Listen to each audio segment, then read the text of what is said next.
हाँ तो भाई मेरे नन्हे मुन्ने फेडरल बोर्ड वालों, अब आप लोगों को याद होगा मैंने एक वीडियो अपलोड की थी अपने चैनल पे, इंस्ट्रक्शंस रिगार्डिंग ई शीट। ठीक है, अब जिन लोगों ने वो वीडियो देखी होगी उनको तो आइडिया होगा कि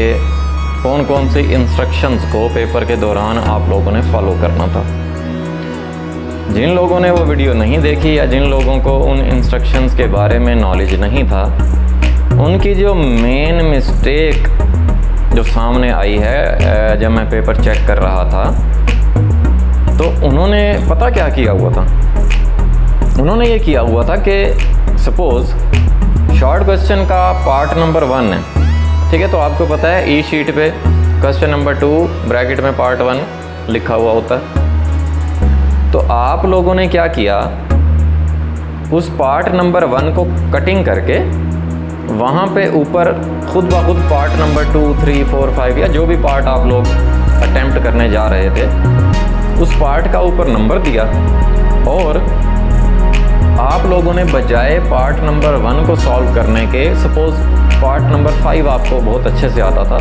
तो आपने ऊपर पार्ट नंबर 5 लिखकर उसको पार्ट नंबर 1 की जगह पे, पार्ट नंबर 1 की स्पेस में आपने पार्ट नंबर 5 को सॉल्व किया हुआ है। ठीक है, अब जिन जिन स्टूडेंट्स ने ये गलती की है ना, लास्ट ईयर तो उनको अकोमोडेट कर दिया गया था, मतलब उनको नंबर दे दिए गए थे,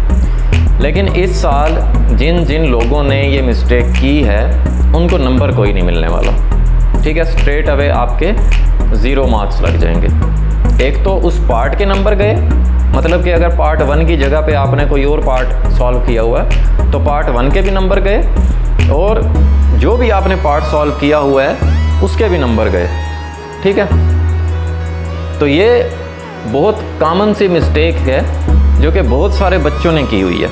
ठीक है, अब इस मिस्टेक की वजह से उनके काफ़ी ज़्यादा मार्क्स लूज़ होने के चांसेस हैं। ठीक है, तो